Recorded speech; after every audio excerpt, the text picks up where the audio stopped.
आज है 10 जनवरी 1966 का प्रातः क्लास। ओम शांति। बच्चे यह तो जानते हैं ऊंच ते ऊंच भगवान गाया हुआ है। ऊंच ते ऊंच इब्राहिम, बुद्ध, क्राइस्ट, गुरु नानक, कोई भी धर्म पिताएं नहीं गाए हुए हैं। ऊंच ते ऊंच एक निराकार परम पिता परमात्मा शिव ही गाया हुआ है। उसका गायन है, उसका पूजन है, तो जरूर उसने कोई गायन योग्य कर्म किया है, और कर्म साकार में ही किया जाता है। शिव के जितने भी नाम पढ़ते हैं उनके काम के आधार पर पढ़ते हैं। बिंदु निराकार फुदक फुदक के काम नहीं करता है, वो तो जरूर कोई साकार शरीर में प्रवेश करके ही कार्य करता है, तब दुनिया में उसका नाम वाला होता है।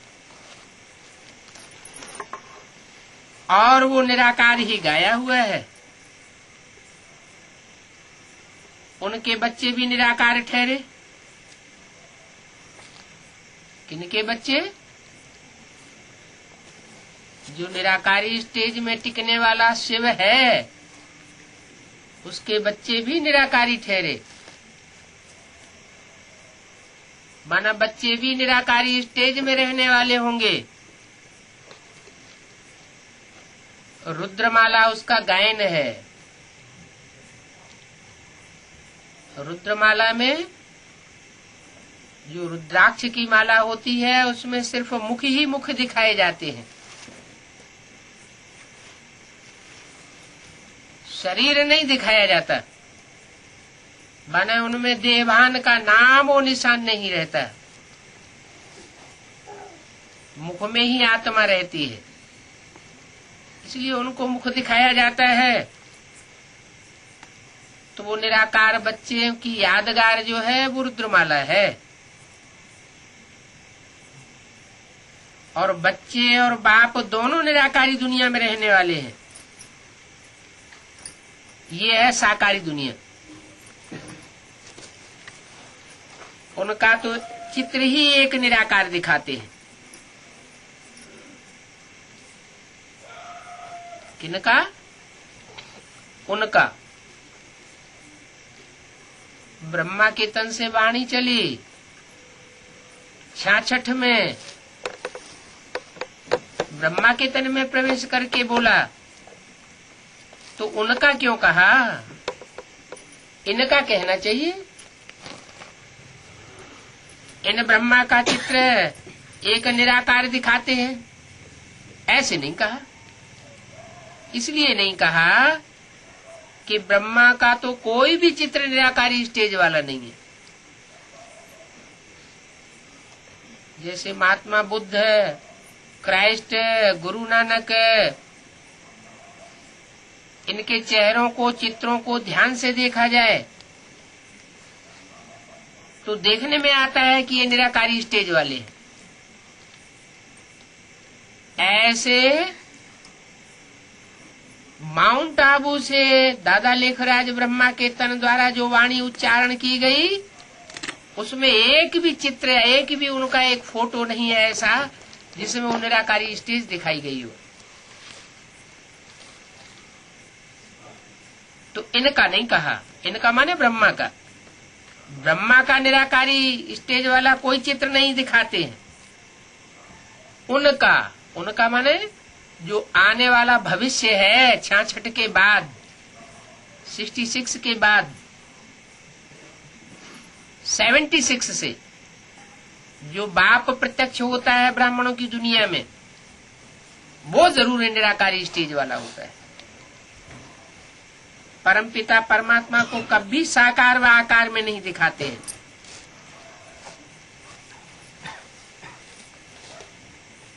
ये बुद्धि में अच्छी रीति रहना चाहिए। उस शिवलिंग उसकी यादगार है। बिंदु का ही बड़ा आकार शिवलिंग पूजा करने के लिए बनाया गया है। उसको हाथ पांव नहीं होते, माना जैसे कर्मेंद्रियों का भान ही नहीं।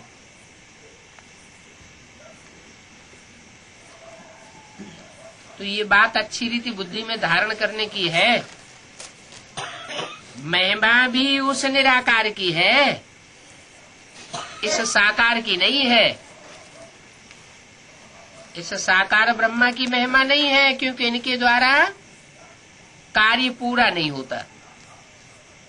महिमा उसकी होती है जिसके द्वारा काम पूरा होता है। तो 3 देवताओं में ब्रह्मा का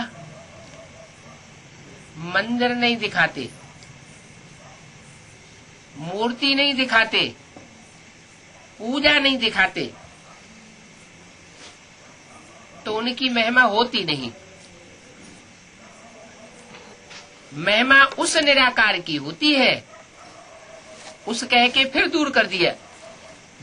बन सन 76 में जो पाठ प्रत्यक्ष होने वाला है, निराकारी स्टेज वाला, दूसरी मूर्ति शंकर के द्वारा, वो एक निराकार है। ये भी बच्चों को समझाया गया है कि ये रचना है अनादि। जो भी देवताओं की रचना है वो अनादि रचना है, उसका आदि मध्य अंत नहीं है। ये सृष्टि कब बनी ये नहीं कहा जा सकता। ड्रामा ने रचना को बनाया, भाई ईश्वर ने बनाया, ये बात नहीं उठती है। अनादि ड्रामा कहा जाता है। जिसका आदि नहीं उसका अंत भी नहीं होता। परमपिता परमात्मा ने ये रचना बनाई, ऐसे भी नहीं कहेंगे।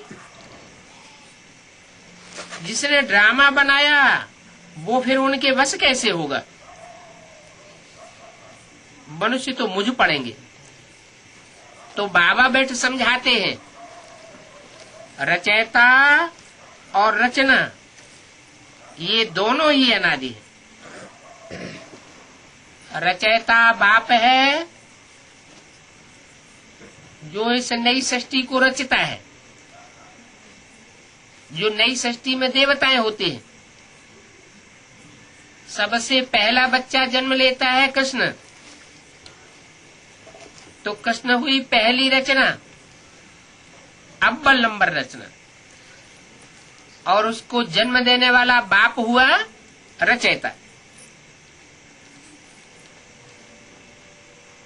और ये दोनों आत्माएं अनादि है। कब बनाई, किसने बनाई, ये क्वेश्चन नहीं उठता।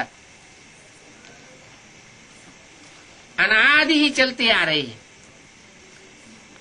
इसका तो आदि ना अंत कह सकते हैं। अनादि चक्कर फिरता रहता है। बाप ही बैठ समझाते हैं, क्योंकि वो मनुष्य सृष्टि का बीज रूप है। समझाने वाला कौन है?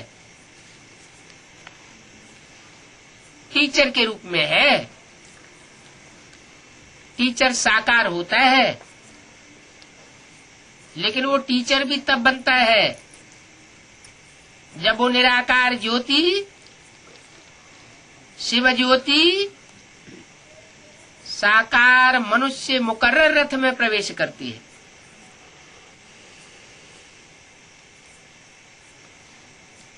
वो मनुष्य सृष्टि का बीज है, माने पिता है। जैसे गीता में कहा गया है, हम बीज प्रदप पिता। मैं बीज बोने वाला पिता हूँ, नई सृष्टि का बीज बोता हूँ। कहते भी हैं सत है, चैतन्य है। सत चित आनंद स्वरूप भी कहते हैं। सत्य माना सच्चा है, चित्त माना चैतन्य है, आनंद स्वरूप है। समझना चाहिए, जैसे हम आत्माएं बिंदी मिसल हैं, बाप भी ऐसे ही बिंदी है। जैसे मनुष्य तन में कर्मेंद्रियां हैं, तो उनको रचने वाला बाप भी कर्मेंद्रियों वाला होता है। आत्माएं ज्योति बिंदु बिंदु है, उनको कर्मेंद्रियां नहीं होती है। तो बिंदु बिंदु आत्माओं का बाप भी कैसा होगा? बिंदु होगा। सांप लंबा होता है तो सांप का बाप भी कैसा होगा? लंबा होगा।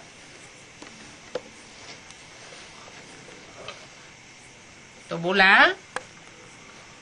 आत्मा उनको बाप कहती है क्योंकि उसने बिख से जन्म दिया है। किनको बाप कहती है? जो कर्मेंद्रियों वाला है।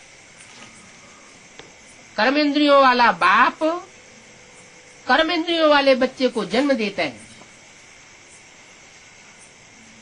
बिख से जन्म देता है, विषय विकारों से। फिर पुकारते हैं ओ गॉड फादर। वो सभी आत्माओं का बाप है। ये बुद्धि में विचार सागर मंथन करना होता है। क्या कि वो सिर्फ मनुष्य आत्माओं का बाप है या कीट पशु पक्षी पतंगे मनुष्य सब आत्माओं का बाप है? सब का बाप है। कोई कब पूछे तो मुझे न पड़े।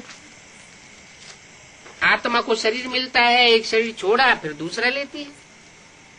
आत्मा को शरीर मिलता है, वहां तो आत्मा पवित्र सतो प्रधान होती है। फिर यहाँ पार्ट बजाने आते हैं तो सतो रजो तमो में आते हैं। दुनिया की हर चीज पहले सतो प्रधान होती है, नई होती है, बाद में पुरानी बनती है। ऐसी कोई चीज दुनिया की होती है जो नई ही नई बनी रहे, कब पुरानी न हो? दुनिया की हर चीज पुरानी होती है। चाहे मकान हो, चाहे दुकान हो, चाहे घर हो, चाहे मनुष्य का शरीर हो, चाहे कीट पशु पक्षी पतंगों के शरीर हो।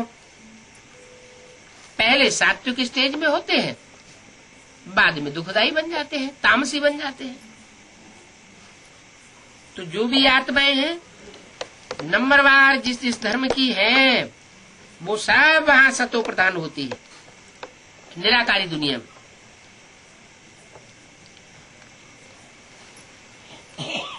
और सृष्टि के आदि में हर आत्मा जब भी आती है तो वो सतो प्रधान पार्ट बजाती है। हर एक को अपना पार्ट मिला हुआ है। कोई को राजा का पार्ट, कोई को रंक का पार्ट मिला हुआ है। सतयुग में भी कोई राजा बनते हैं, कोई रंक बनते हैं, अर्थात प्रजा बनते हैं। तो ड्रामा में अनेक प्रकार के दर्जे वाले होते हैं और अनेक धर्म है। एक धर्म की परंपरा न मिले दूसरे से,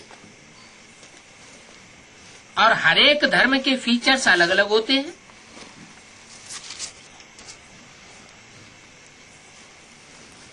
बौद्धियों के फीचर अलग होंगे,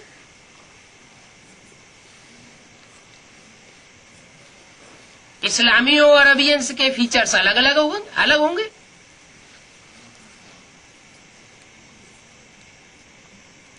सन्यासियों के फीचर अलग होंगे। सिखों के फीचर्स अलग होंगे। फीचर्स माना चेहरा, मोहरा, शरीर, कद की लंबाई, मोटाई। तो हर एक के फीचर्स अलग अलग होते हैं। ऐसे नहीं कि क्राइस्ट फिर दूसरा नया बनेगा। हर 5,000 वर्ष के बाद क्राइस्ट फिर वैसा ही बनेगा। समझते हैं वो आत्मा लीन हो गई है, परंतु नहीं, कोई भी आत्मा लीन नहीं होती। आत्मा तो अजर अमर अविनाशी है। चाहे क्राइस्ट की आत्मा हो, चाहे बुद्ध की आत्मा हो, चाहे कोई भी महात्मा की आत्मा हो, अविनाशी आत्मा है। शरीर छोड़ने के बाद फिर दोबारा जन्म लेती है, इसी दुनिया में जन्म लेती है। वापस जा नहीं सकता कोई। अगर आत्माओं को वापस जाने का रास्ता मिल जाए तो उनके पीछे ढेर जाने वाले तैयार हो जाएंगे, तो कोई भी वापस नहीं जा सकता। सब इसी दुनिया में जन्म मरण के चक्र में आते रहते हैं।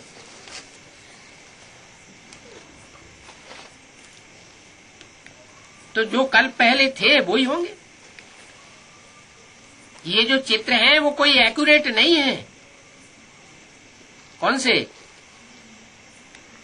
जो क्राइस्ट और बुद्ध आदि के चित्र बनाए हैं वो ज्यों की त्यों एक्यूरेट चित्र नहीं है।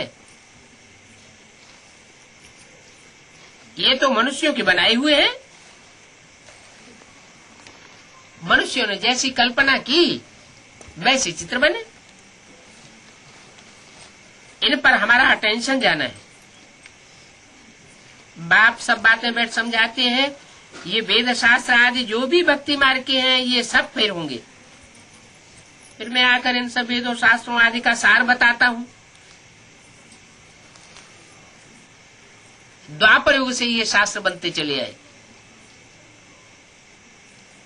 अभी कलयुग अंत तक शास्त्र बनते चले आ रहे हैं, लेकिन उनका सही अर्थ सही सार कोई नहीं बताता। किसी को पता नहीं है सृष्टि के आदि मध्य अंत का। मैं आकर के बताता हूं कि इन शास्त्रों का ये सार है। ये नई बातें हैं जो दुनिया में कोई नहीं जानते। ऐसे कोई कह न सके हम तुम सबका बाप हूं। जो भी मनुष्य सृष्टि में मनुष्य आत्माएं हैं उनको कोई कह सकता है कि हम तुम सबका बाप हूं? क्राइस्ट फिर भी कहेगा कि मैं क्रिश्चियंस का बाप हूं। महात्मा बुद्ध कहेगा मैं बौद्धियों का बाप हूं। गुरु नानक कहेगा मैं सिखों का बाप हूं।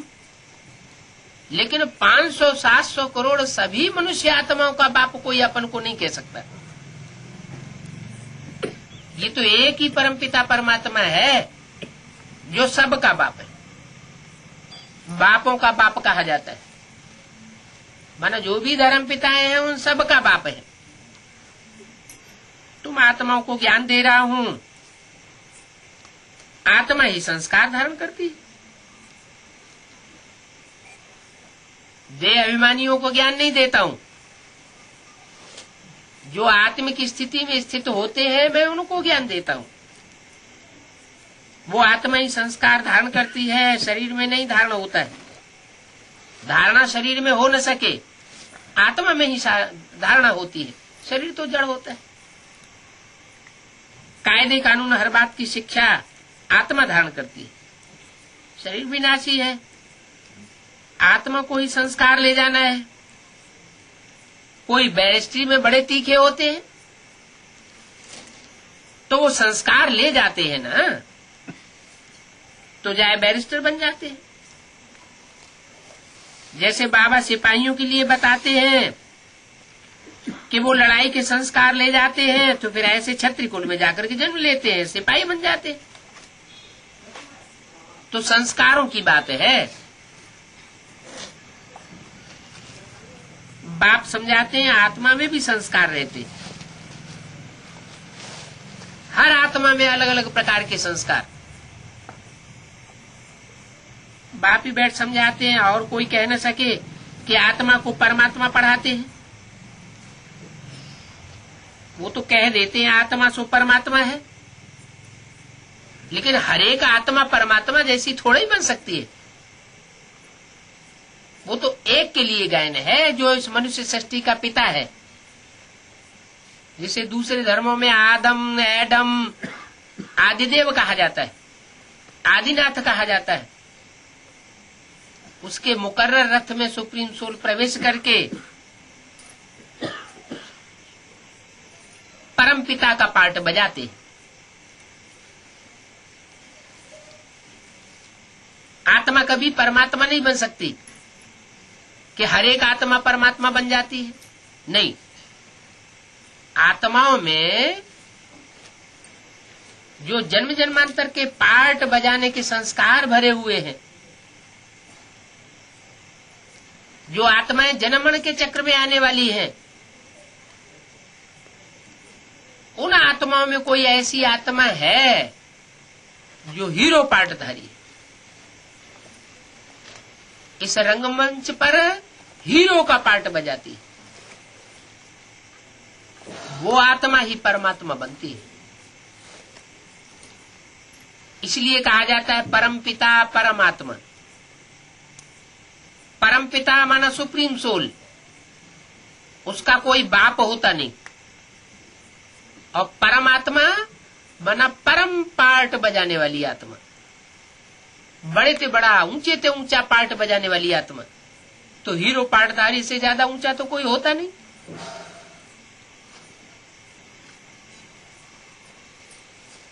तो तुम बच्चों को बुद्धि में है कि बेहद का बाप ही नॉलेजफुल मनुष्य सृष्टि का बीज रूप है।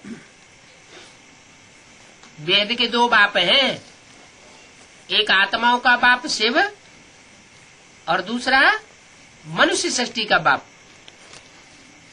वो भी बेहद का बाप है, जिसे कहते हैं प्रजापिता। एडम, आदम, तो वो है ऊंचे से ऊंचे परम पिता परमात्मा बाप। तो बाबा भी आकर के बाप का ही परिचय देंगे। उस बाप को सब याद करते हैं। भक्ति मार्ग में भी हर एक को दो बाप हैं, एक लौकिक बाप, एक पारलौकिक बाप। दुख के समय पारलौकिक बाप को याद करते हैं।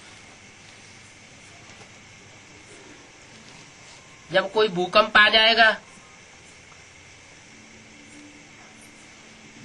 अतिवृष्टि हो जाएगी, अकाल पड़ जाएगा, तो उस पारलौकिक बाप को सब याद करेंगे। भारतवासी जानते हैं बरोबर भारत स्वर्ग था तो सब बहुत सुखी थे। अभी भारतवासी दुखी है। बाप को याद करते हैं कि आओ आकर के हमको पावन बनाओ।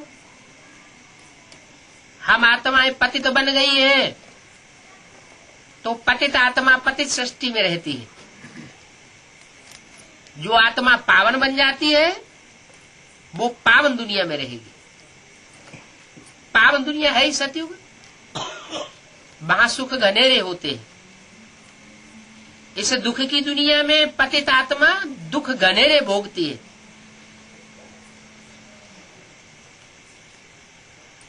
तो भारतवासी दुखी हैं, बाप को याद करते हैं कि आओ आकर के पावन बनाओ और हमको सुखधाम का मालिक बनाओ।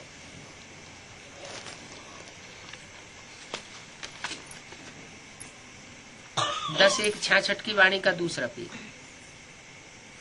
तो बाप है तो बच्चों के लिए सुख ही स्थापन करेगा। कोई बाप ऐसा तो होता नहीं जो बच्चों के लिए दुख का मकान बनाता हो। बाप तो यही चाहता है कि मेरे बच्चे मेरे बनाए हुए मकान में सुख से रहें। तो ये भी बेहद का बाप है। ये मनुष्य सृष्टि रूपी मकान को नया आकर के बनाता है। किस लिए नया बनाता है? ताकि नए सृष्टि रूपी मकान में सब सुखी हो जाए। ब्रह्मा द्वारा स्थापना करते हैं। नई सृष्टि की स्थापना ब्रह्मा के द्वारा। ब्रह्मा के द्वारा? ब्रह्मा ने तो शरीर छोड़ दिया, तो नई सृष्टि की ब्रह्मा के द्वारा कैसे स्थापन होगी? भले शरीर छोड़ दिया है, लेकिन सूक्ष्म शरीर से तो इस दुनिया में है ना। कारण शरीर बीज रूप आत्मा तो इसी दुनिया में है ना। परमधाम वापस तो नहीं चली गई।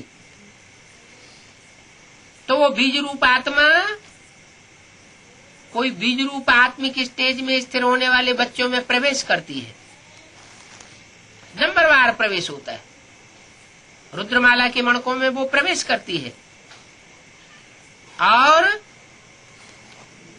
कोई माता में प्रवेश करके ब्रह्मा कहो जगदम्बा कहो वो पार्ट बजाती है। जिस जगदम्बा के द्वारा नई दुनिया का गेट खुलता है। तो ब्रह्मा भी यहां चाहिए, कहां? इस साकार सृष्टि पर। ऐसे नहीं कि ब्रह्मा सूक्ष्म वतनवासी हो गया तो सूक्ष्म वतन में ही बना रहेगा। यही ब्रह्मा जब पावन बन जावेंगे तो सूक्ष्म वतनवासी फरिश्ता बन जावेंगे। ये सन 66 की बात बताई। तो ये समझाना होता है, पहले पहले ऊंचते ऊंचे भगवान को याद करो। ब्रह्मा द्वारा स्थापना करते हैं, पावन दुनिया की स्थापना करते हैं। पतित दुनिया की स्थापना ब्रह्मा द्वारा नहीं होती। तो कौन सा वो ब्रह्मा है जिसके द्वारा पावन दुनिया की स्थापना होती है? जरूर दादा लेखराज के नाम का वो व्यक्तित्व जो शरीर छोड़ गया, वो नई दुनिया की स्थापना करने वाला नहीं है।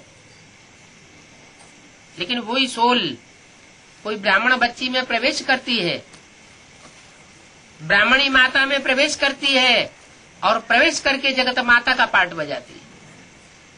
उसको कहते हैं बड़ी माँ, ब्रह्म माँ। इसलिए मुरली में बोला है, वास्तव में तुम्हारी बड़ी माँ यह ब्रह्मा है, जगदम्बा है।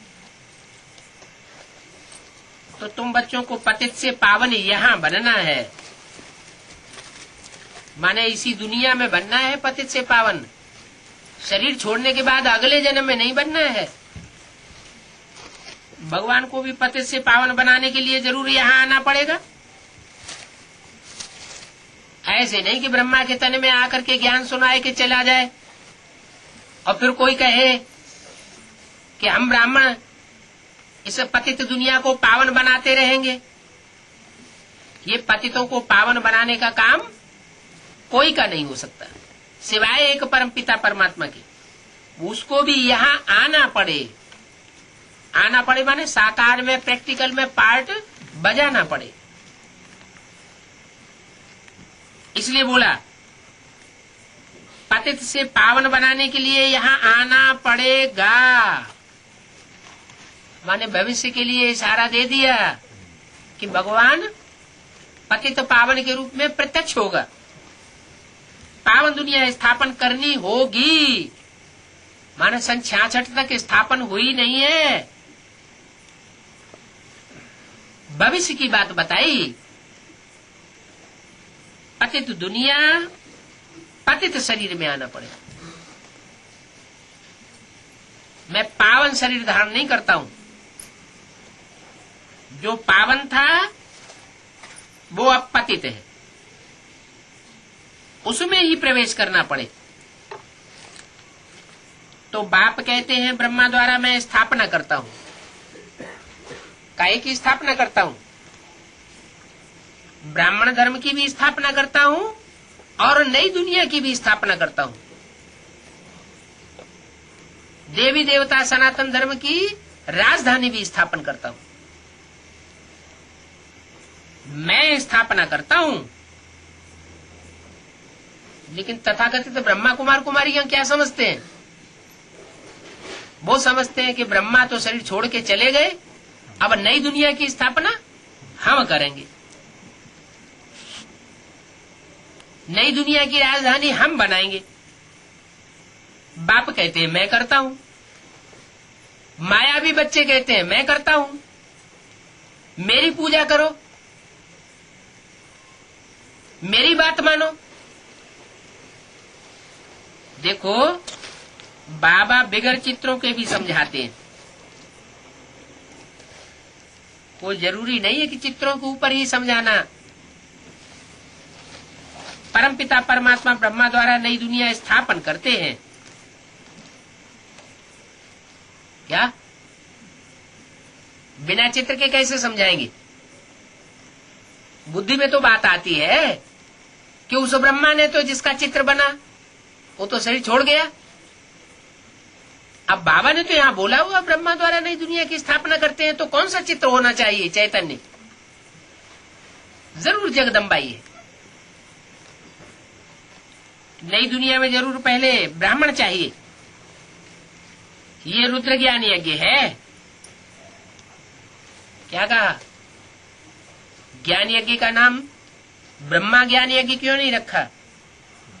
शिव ज्ञान यज्ञ क्यों नहीं रखा? नारायण ज्ञान यज्ञ क्यों नहीं रखा?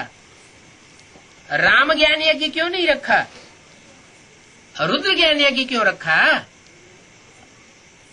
क्योंकि वो शिव जो कल्याणकारी है, इस सृष्टि का संपूर्ण कल्याण ही तब होता है जब वो रौद्र रूप, विकराल रूप धारण करता है।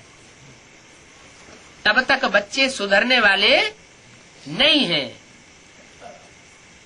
तो ये रुद्र ज्ञान यज्ञ है। सतयुग में तो कोई यज्ञ होता ही नहीं। कृष्ण है सतयुग में, वो फिर यहां कहां से आएगा? ड्रामा प्लान अनुसार ये भूल भी रावण कराते हैं क्या कि कृष्ण द्वापर युग में आया, पतित दुनिया में आया। ये रावण के जो अनेक सिर है ना, अनेक मतें देने वाले, यही सिखाते हैं क्या कि कृष्ण द्वापर में आया। अगर कृष्ण द्वापर में आता तो क्या पापी कलयुग की स्थापना करता है? नहीं। भगवान के रूप में कृष्ण आता ही नहीं। कृष्ण जो है उसके लिए तो गाते हैं, हे कृष्ण नारायण वासुदेव। सतयुग में नारायण का राज्य कहा जाता है। वही नारायण सतयुग में बचपन जब होता है तो कृष्ण के रूप में विराजमान होता है।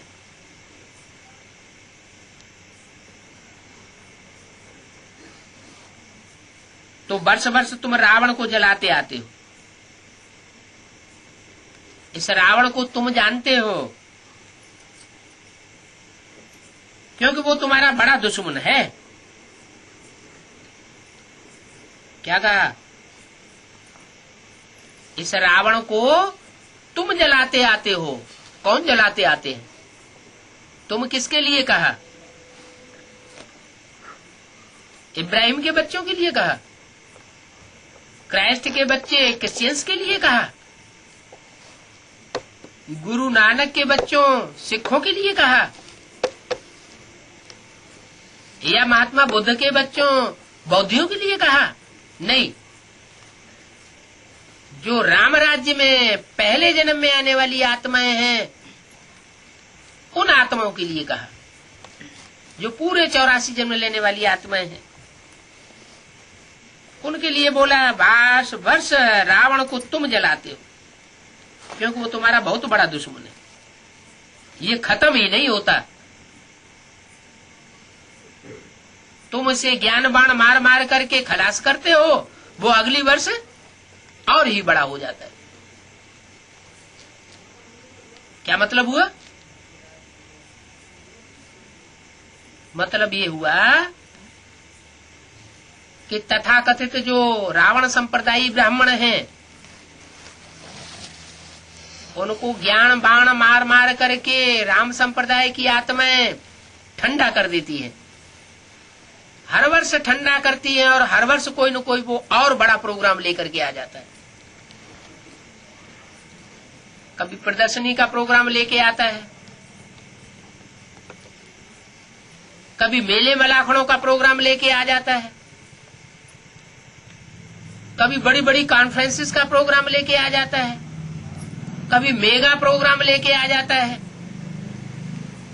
तो हम जितनी प्रयास करते हैं वो हमारे प्रयास पर पानी फेर देता है और ही उसका बड़ा रूप हो जाता है, आडंबर का। लेकिन बाप कहते हैं ये कागज का शेर है। क्या? जो रावण बनाते हैं, जो पुतला बनाते हैं रावण का, वो पत्थर का बनाते हैं क्या? नहीं, वो मजबूत चीज नहीं है। क्या है? वो कागज का कागज का पुतला है, इससे डरने की बात नहीं है। जब दुनिया का विनाश होगा तब ये जलाना बंद होगा। तब तक ऐसे ही रावण का पुतला बनता रहेगा और तुम बच्चे उसे जलाते रहेंगे। रावण भारत का दुश्मन है और राम भारत का मित्र है। भारत का मित्र राम और रावण भारत का दुश्मन। माना दूसरे धर्म कहां से पनपे? विदेश में पनपे या भारत में पनपे? विदेश में पनपे। और विदेश में जो इतने विस्तार को पाए हुए धर्म हैं, उन्होंने भारतवासियों को हमेशा कन्वर्ट करना शुरू किया। पहले तो भारत का सनातन धर्म ही था, कोई दूसरा धर्म था ही नहीं। तो जब से ये विदेशी आए, इन्होंने भारतवासियों को दूसरे दूसरे धर्म में कन्वर्ट करते रहने का काम जारी रखा। हमारे परिवार को तहस नहस करते रहे।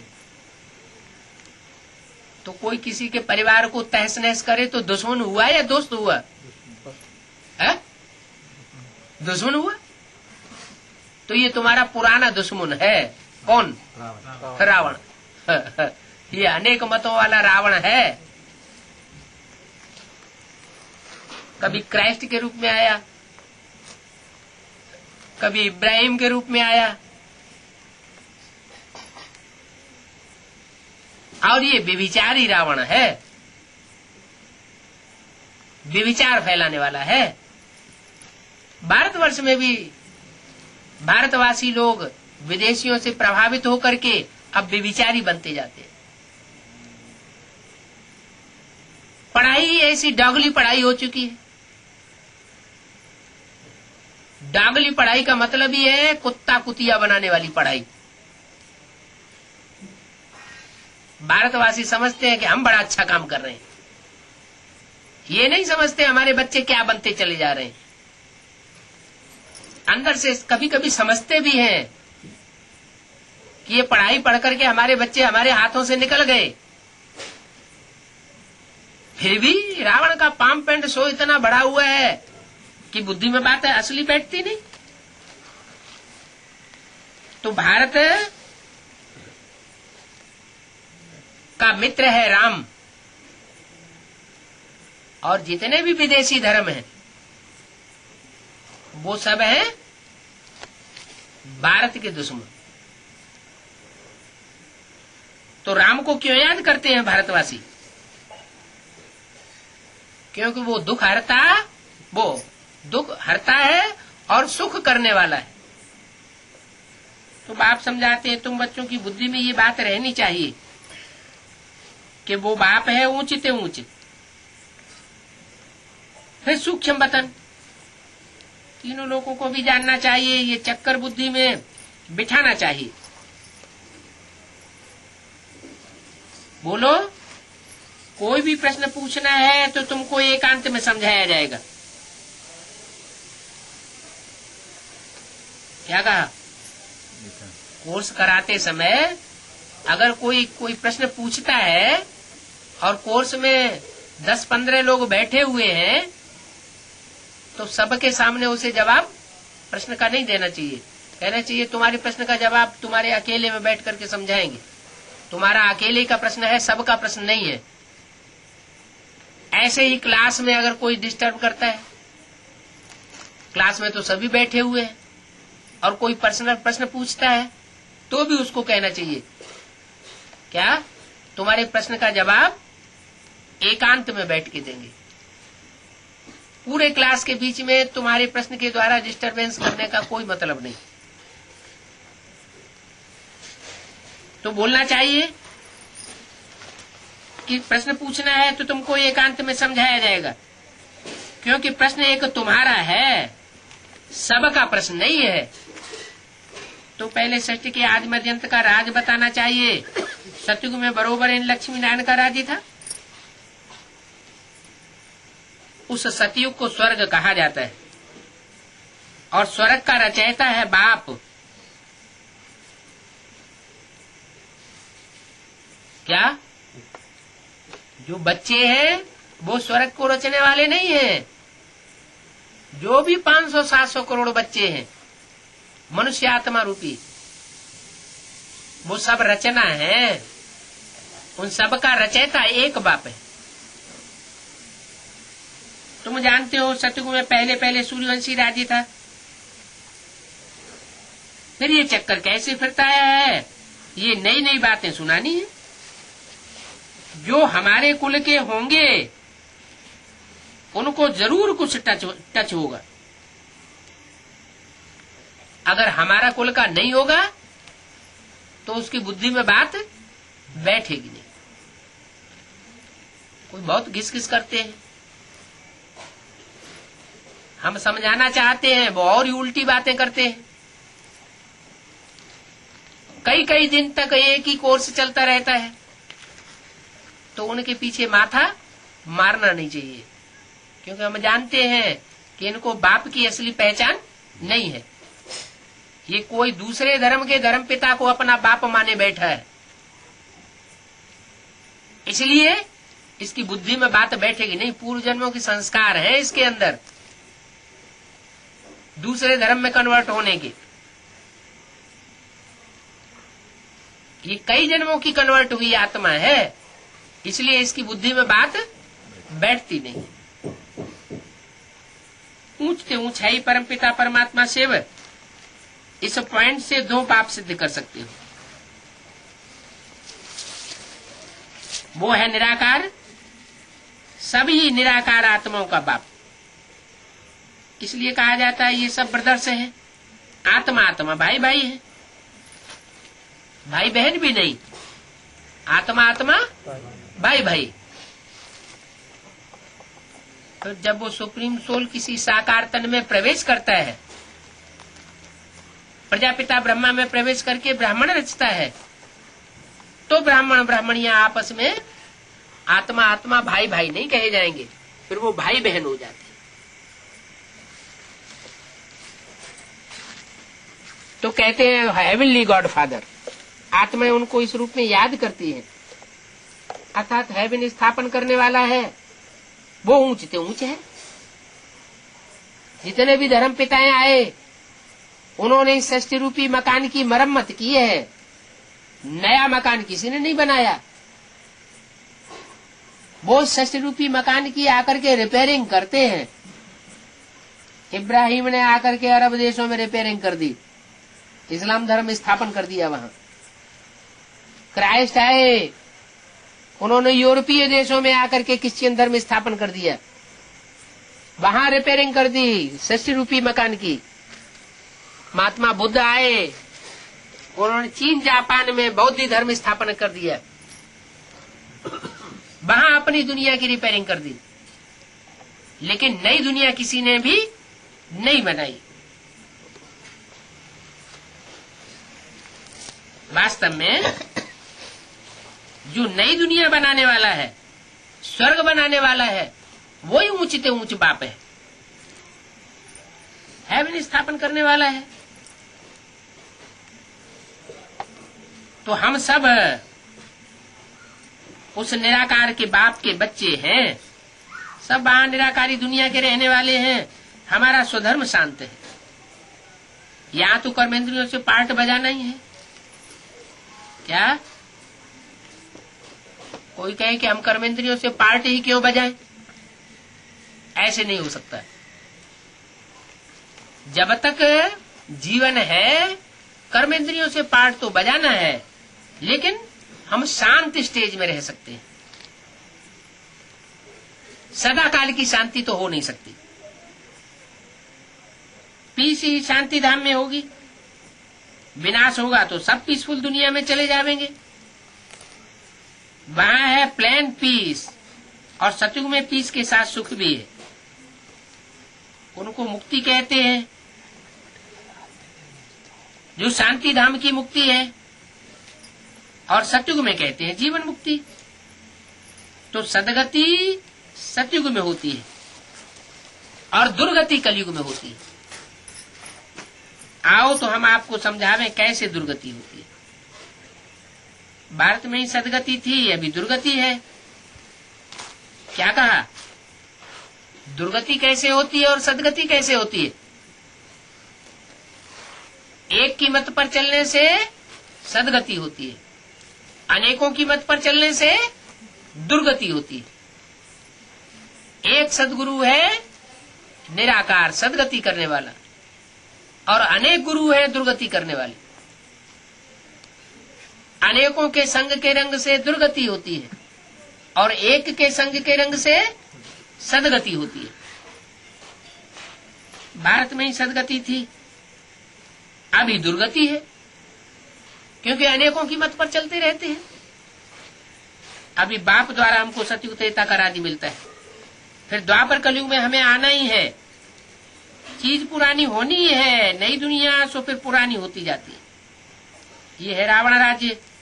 सतयुग त्रेता को कहा जाता है राम राज्य। फिर देवताएं भी वाम मार्ग में चले जाते हैं। भक्ति तब शुरू होती है जब देवताएं वाम मार्ग में जाते हैं।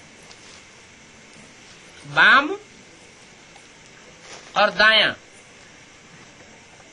ये बायां हाथ है, ये उल्टा हाथ है, उल्टे कर्म करने वाला। इसे कचड़ा साफ किया जाता है।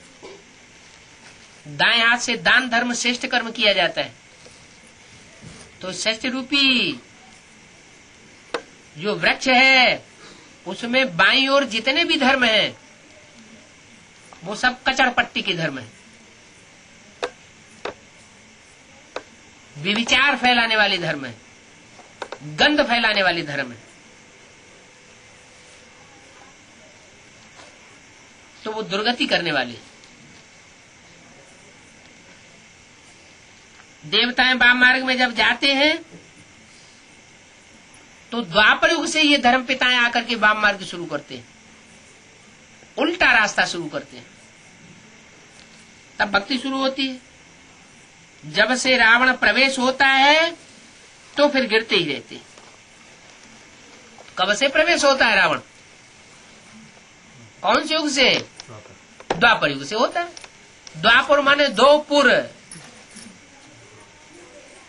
दो पुर बन जाते हैं, दो धर्म हो जाते हैं, दो मतें हो जाती हैं, दो राज्य हो जाते हैं।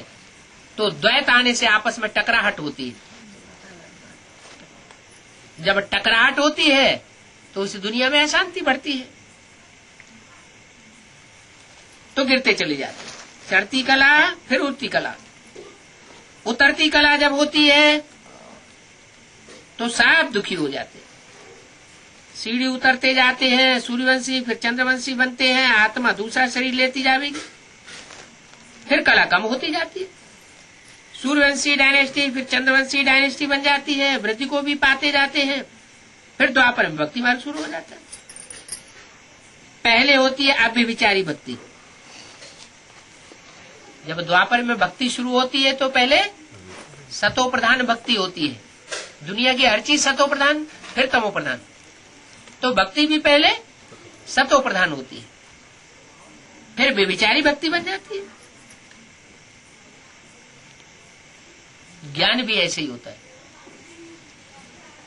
पहले पहले शुरुआत में जो ज्ञान सुनाया जाता है वो अव्यभिचारी ज्ञान होता है, सतो प्रधान ज्ञान होता है। फिर धीरे धीरे अनेक मतें मिलने से व्यभिचारी ज्ञान हो जाता है। बेसिक नॉलेज भी यज्ञ के आदि में जो सुनाई गई थी, जो पत्ते प्रजापिता के द्वारा सुनाए गए थे, वो अभी मिलते भी नहीं है। वो अव्यभिचारी बेसिक नॉलेज थी।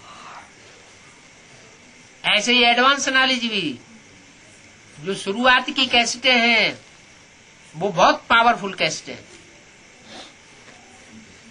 अभी उस तरह का फोर्स नहीं है। तो दुनिया की हर चीज सतो प्रधान से तमो प्रधान बनती है। जो पूजित है सो फिर पुजारी बनते जाते हैं। सारी डायनेस्टी को 84 जन्म लेना है। ऐसे चक्कर फिरता रहता है। अभी अंत आ गया है, फिर सतयुग शुरू होगा। अभी कलयुग घोर अंधेरा है। अभी बाप ने सारी सृष्टि चक्र का ज्ञान दिया है। सतयुग में पहले पहले है लक्ष्मी नारायण का राज्य, उनकी इतनी आयु थी, वहां का अकाल मृत्यु होती नहीं। भारत की बड़ी महिमा है। पीछे फिर धीरे धीरे कलाएं कमती होती जाती हैं। अभी सब याद करते रहते। झाड़ की आयु 5-4 वर्ष पूरी हुई, फिर बाप को बुलाते रहते हैं। जब पतित बन जाते हैं तो बाप को पावन बनाने के लिए इस सृष्टि पर आना पड़ता है।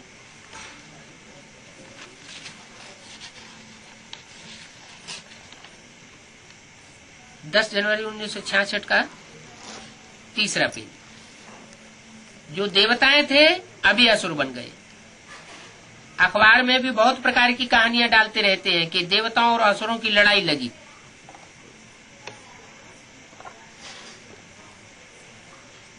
अब जहां देवताएं होते हैं वहां असुर नहीं होते, जहां असुर होते हैं वहां देवताएं नहीं होते। पतित दुनिया में सब पतित होते हैं, पावन दुनिया में सब पावन होते हैं। फिर देवताओं असुर इकट्ठे कैसे हो गए? लड़ाई कहां से आ गई? तो है कहां की बात? संगम युग की बात है। संगम युग में इस समय देवात्माएं भी परमात्मा से बाप से पढ़ाई पढ़ रही है। पांडव भी पढ़ाई पढ़ रहे हैं और कौरव और यादव भी पढ़ाई परमात्मा से पढ़ रहे हैं। दोनों सेनाओं के बीच में परमात्मा बाप पढ़ाई पढ़ाए रहे हैं। अभी देवताएं भी हैं ब्राह्मणों की दुनिया में और असुर भी हैं ब्राह्मणों की दुनिया में। तो कितनी मुझ शास्त्रों में कर दी है देवताओं असुरों की लड़ाई, तो हुई नहीं है। ये तो नंबरवार ब्राह्मणों की बात है। कोई ऊंची कुरी के ब्राह्मण है, कोई नीची कुरी के ब्राह्मण है। वास्तव में इस दुनिया में दैवी संप्रदाय कोई होता नहीं। ये ब्राह्मण संप्रदाय है। इनसे ये रुद्र ज्ञान ये रचा गया है। पहले जरूर ब्राह्मण चाहिए, ब्राह्मण बन फिर देवता बनते। वास्तव में लड़ाई थी यवनों और कौरवों की। वो आपस में लड़े थे। माना ब्राह्मणों की दुनिया में भी जो यवन रूपी मुसलमान हैं और जिनके हाथ में राज्य सत्ता है ब्राह्मणों की दुनिया की, वो आपस में लड़ते हैं। ये उनकी लड़ाई होती है आपस में। जो सच्चे सच्चे ब्राह्मण हैं, सच्चे सच्चे पांडव हैं, वो कभी भी लड़ाई नहीं लड़ते हैं। तो उन कौरवों और यवनों की तैयारियां हो रही है क्या? वो आपस में लड़ने के लिए अब तैयार हो रहे हैं। बाकी हम कहां लड़ाई सिखाते हैं? बाप तो कहते हैं सहन शक्ति धारण करो। कोई उल्टी सीधी बात सुनने में आती है तो एक कान से सुनो, दूसरे कान से निकाल दो। लड़ाई मत लड़ो। ये तो है ही अहिंसा परमो देवी देवता धर्म की स्थापना। हम हिंसा कहां सिखाते हैं? देवताओं में हिंसा होती ही नहीं और विकार वहां होते ही नहीं। बाप कहते हैं काम महाशत्रु। पहले तो उनको जीतना पड़े, बाकी कोई मनुष्य हमारा दुश्मन नहीं है। बाप कहते हैं विकारों को छोड़ो, तो ये माया का ग्रहण छूट जाएगा। अब जो करेगा सो पावेगा। सारी दुनिया थोड़े ही सतयुग में चली जाएगी। जो बाप जैसा कराना चाहते हैं, जैसे चलाना चाहते हैं, वैसे सारी दुनिया चलेगी क्या? चल नहीं सकती। दिन प्रतिदिन ढेर तुम्हारा भाषण सुनते रहेंगे और आगे चल करके ढेर सुनाने वाले निकलते रहेंगे। नए नए बड़े तीखे निकलते रहते हैं। पहले किसको भी ये सृष्टि चक्र का ज्ञान बुद्धि में बैठाओ, ऐसे ऐसे ये चक्कर फिरता है। हार और जीत का खेल भारत पर भी है। बाप भी यहाँ ही आते हैं पतितों को पावन बनाने के लिए, तो इनकी जयंती मनानी चाहिए। परंतु किसको भी पता नहीं है, शिव भगवान के बदले गीता में कृष्ण का नाम डाल दिया। क्या कहा? किसने डाल दिया है गीता में कृष्ण का नाम? है फाउंडेशन किसने डाला? ब्राह्मणों की संगम की दुनिया में जो कृष्ण उर्फ ब्रह्मा है, उनका नाम डाल दिया है मुरलियों में कि वो ही गीता का साकार भगवान है। वास्तव में गीता का साकार भगवान ब्रह्मा उर्फ कृष्ण की सोल नहीं होती, क्योंकि ब्रह्मा उर्फ कृष्ण को भी यज्ञ के आदि में ज्ञान देने वाला कोई और था। ब्रह्मा बाबा को तो साक्षात्कार हुए थे, उन्हें अपने साक्षात्कारों का रहस्य समझ में ही नहीं आ रहा था। वो तो भटक रहे थे, कभी वाराणसी में जाते थे, कभी गुरुओं से पूछते थे। आखिरी में वो जाकर के कलकत्ते में अपने भागीदार से उन्होंने बात पूछी। उस समय परमात्मा शिव ने उसमें प्रवेश करके असली ज्ञान उनको दिया, जो बीज रूप ज्ञान था। तो गीता का भगवान कौन हुआ? वही व्यक्तित्व हुआ जो आदि में था, वही अंत में सन 76 में फिर शंकर के रूप में प्रत्यक्ष हो जाता। तो ये भूल है। वास्तव में पतित पावन बाप को जो हमको सुख देते हैं, कब्रिस्तान से निकाल ले जाते हैं, उनकी ये जन्मभूमि है। अगर ये जान जाए तो बहुत इन बातों को मान लेंगे। जन्मभूमि में रहने वालों को दुख दे नहीं सकते। कौन? जो विदेशी लोग भारतवासियों को दुख दे रहे हैं, वो दुख नहीं दे सकते अगर उनको ये मालूम पड़ जाए कि गीता का भगवान कौन है। निराकार परमपिता परमात्मा शिव ही है, जो सबकी सारी मनुष्य सृष्टि की सदगति करने वाला है। कि भारत इतना ऊंची स्थान है, परंतु यह समय ही ऐसा गाया हुआ है जो सब तरफ लड़ाई आज लगती रहती है। और ये तो होना ही है, लड़ाइयां लगती रहेंगी, अर्थक्वेक होता रहेगा। क्या? एटम बम धीरे धीरे फटते रहेंगे। एटम बमों के जोर से पृथ्वी में कंपन आता रहेगा, भूकंप होता रहेगा, सब खत्म होते जाएंगे। भारत तो प्राचीन अविनाशी खंड है, ये पहले भी था और अब भी रहेगा। और दूसरे दूसरे धर्म और उनके धर्मखंड पहले भी नहीं थे और अब भी नहीं रहेंगे। ये अमेरिका, ये ऑस्ट्रेलिया 300-500 साल पहले कोई को इनका पता नहीं था। ये सब समुद्र के गर्त में समाये हुए थे। जब से दूसरे दूसरे धर्म आए, तब से ये धर्मखंड समुद्र से ऊपर आने लगे। जनसंख्या बढ़ती गई और धर्मखंडों की संख्या बढ़ती गई। आज दुनिया में 500-700 करोड़ मनुष्य हैं, सब धर्मों के मिलाकर। लेकिन ये सारे ही धर्म अब रहेंगे नहीं। ये धर्म भी नहीं रहेंगे, धर्मखंड भी नहीं रहेंगे, सब समुद्र के अंतराल में जाने वाले हैं। एक भारत ही था और भारत ही रहेगा। सतयुग त्रेता में और कोई धर्म नहीं था, भारत ही विश्व का मालिक था, जिसको पैराडाइज कहा जाता है।